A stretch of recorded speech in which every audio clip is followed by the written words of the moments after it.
बंधक संकट सुलझा नहीं पाने की वजह से नेतन्याहू अब अपने ही घर में घिरते हुए नजर आ रहे हैं। लेकिन नेतन्याहू की फोर्स गाजा में ताबड़तोड़ हमले कर रही है। ताजा अटैक में गाजा के एक कैंप पर हमला हुआ है और इस हमले में 40 लोगों की मौत हो गई है। इन 40 मौतों ने नेतन्याहू के खिलाफ एक नया फ्रंट खोल दिया है।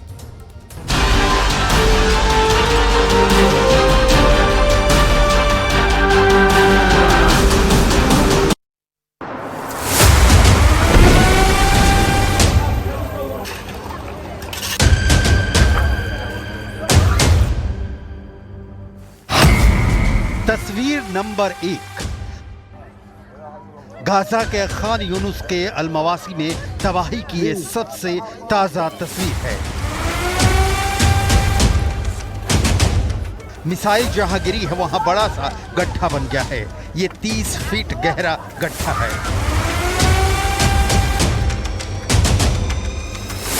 इस शख्स के हाथ में उस मिसाइल के टुकड़े हैं जिसने करीब 40 लोगों को मौत की नींद सुला दिया है।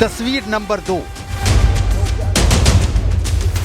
मिट्टी में तलाश चल रही है। लोगों के जिंदा रहने की उम्मीद तो कतई नहीं है। सुपुर्द खाक करने के लिए बॉडी ही मिल जाए।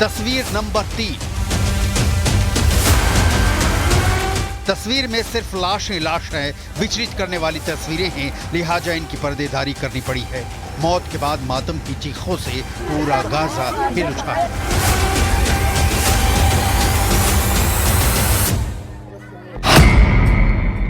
तस्वीर नंबर 4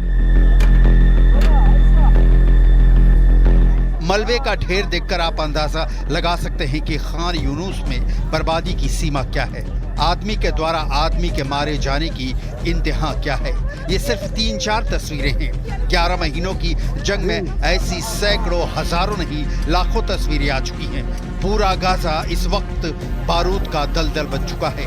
चारों पहर मौत का साया मटा रहा है। कब कहां से मौत दस्तक दे दे लोग सहमे हुए हैं।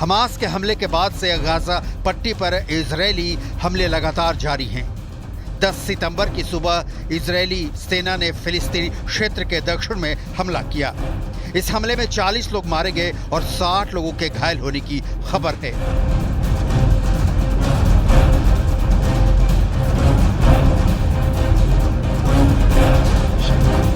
इजरायली सेना ने अल-मवासी इलाके में एक टेंट कैंप में 4 मिसाइलें दागी। ये हमला गाजा के खान यूनुस शहर के अल-मवासी इलाके में किया गया है।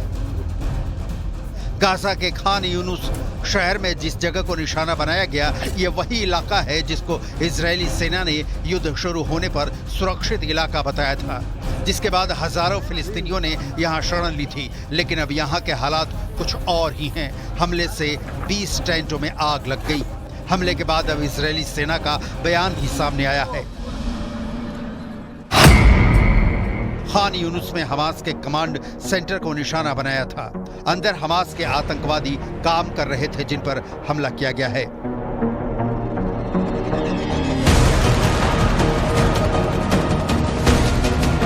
हमास ने इस बात से साफ इनकार किया है। हमास ने कहा कि हमने कई बार इनकार किया कि उसके कोई भी सदस्य नागरिक सभाओं में मौजूद नहीं हैं, ना ही इनका सैन्य उद्देश्यों से इस्तेमाल कर रहे हैं। हमास की इस दलील की पुष्टि नहीं की जा सकती, लेकिन ये फैक्ट है कि इजरायली डिफेंस फोर्स ने गाजा के चप्पे चप्पे पर हमला किया है। किसी शरणार्थी शिविर पर हमला पहली बार नहीं हुआ है, लेकिन जिसे इजरायल ने खुद ही सुरक्षित इलाका करार दिया, उस पर भी अब हमला चिंता पैदा करता है। गाजा के मैप पर इसे समझने की कोशिश करते हैं। उत्तर से दक्षिण की ओर चलिए। Jabalia camp, beach camp, Nuseirat camp, Bureij camp, Maghazi camp, Deir al-Balah camp, Khan Younis camp. इन कैंपों में लाखों लोग रहते हैं। इजरायल के प्रधानमंत्री बेन्यामिन नेतन्याहू का तर्क है कि इन कैंपों में आम फिलिस्तीनियों के बीच हमास के आतंकी छिपे रहते हैं, जिनकी तलाश कर पाना मुश्किल है। लिहाजा इजरायली डिफेंस फोर्स इन कैंपों पर मिसाइल बरसाती है। जिसमें हमास के आतंकी मरते हैं या नहीं ये तो क्लियर नहीं है, लेकिन आम फिलिस्तीनियों की मौत तय होती है, जिनकी तस्वीरें रूह कपा देने वाली होती हैं। खान यूनुस की लेटेस्ट तस्वीरें ऐसी ही हैं। 40 लोगों की मौत हो गई है और 60 से ज्यादा लोग घायल हैं, जिन्हें किस अस्पताल में इलाज मिलेगा बता पाना मुश्किल है, क्योंकि इजरायल के हमलों से गाजा के अस्पताल भी अंतिम सांसें ले रहे हैं।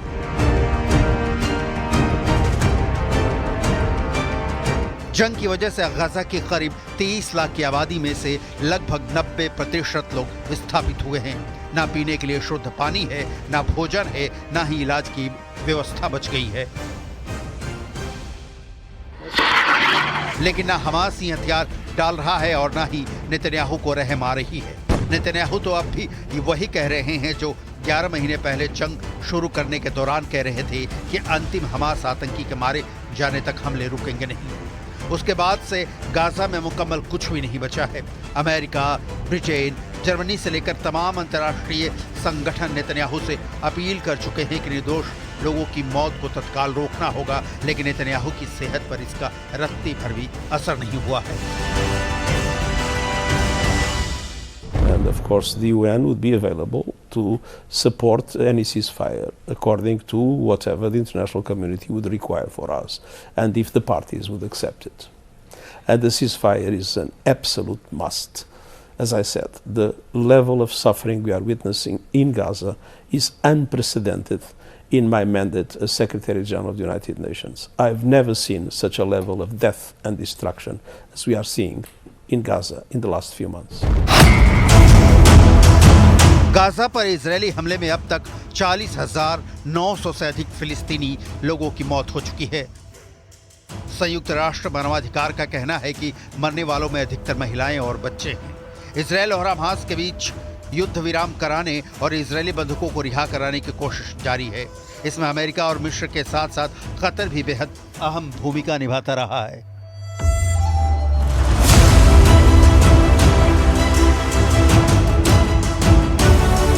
लेकिन जमीन पर ये सारी कोशिशें औंधे मुहगरी हैं। नेतन्याहू किसी की भी सुनने के लिए तैयार नहीं है। अंतर्राष्ट्रीय बिरादरी की तो छोड़ भी दीजिए, तो नेतन्याहू अपने देशवासियों की भी नहीं सुन रहे।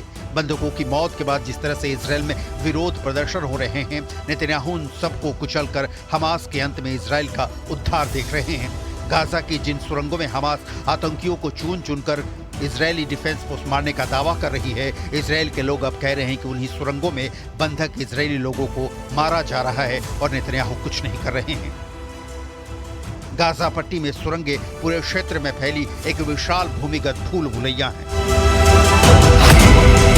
हमास के इस नेटवर्क को गाजा मेट्रो या अंडरग्राउंड गाजा भी कहा जाता है। एक समय इजरायली एक्सपर्ट ने अनुमान लगाया था कि पूरे गाजा में सतह से 15 फीट से लेकर 200 फीट नीचे तक करीब 300 मील लंबी सुरंगें हैं, लेकिन ये अनुमान उस वक्त गलत निकला जब इजरायली डिफेंस फोर्सेज ने एक बड़ी कार्रवाई में 1500 से ज्यादा टनल शाफ्ट भी खोज निकाला। इन सुरंगों में रेलवे ट्रैक हैं। इन सुरंगों में रहने खाने की हर तरह की व्यवस्था मौजूद है।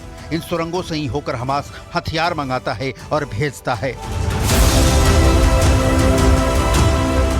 इन सुरंगों को तबाह करने की दलील के साथ ही इजराइल ने स्कूलों और अस्पतालों पर हमले करने शुरू किए थे कि इन जगहों के नीचे सुरंगें गुजरती हैं जिनके दरवाजे इन्हीं अस्पतालों में खुलते हैं। ये बहुत बड़ी सच्चाई है कि इन सुरंगों की हकीकत को अब भी इजराइल पूरी तरह समझ नहीं पाया है। न्यूज़ 18 इंडिया चौपाल, एक ऐसा मंच जहां जब जब बात निकलेगी तो सिर्फ दूर तक नहीं बल्कि दुनिया के कोने कोने में जाएगी, क्योंकि इस बार बात होगी भारत के वैश्विक महाशक्ति बनने के लक्ष्य पर।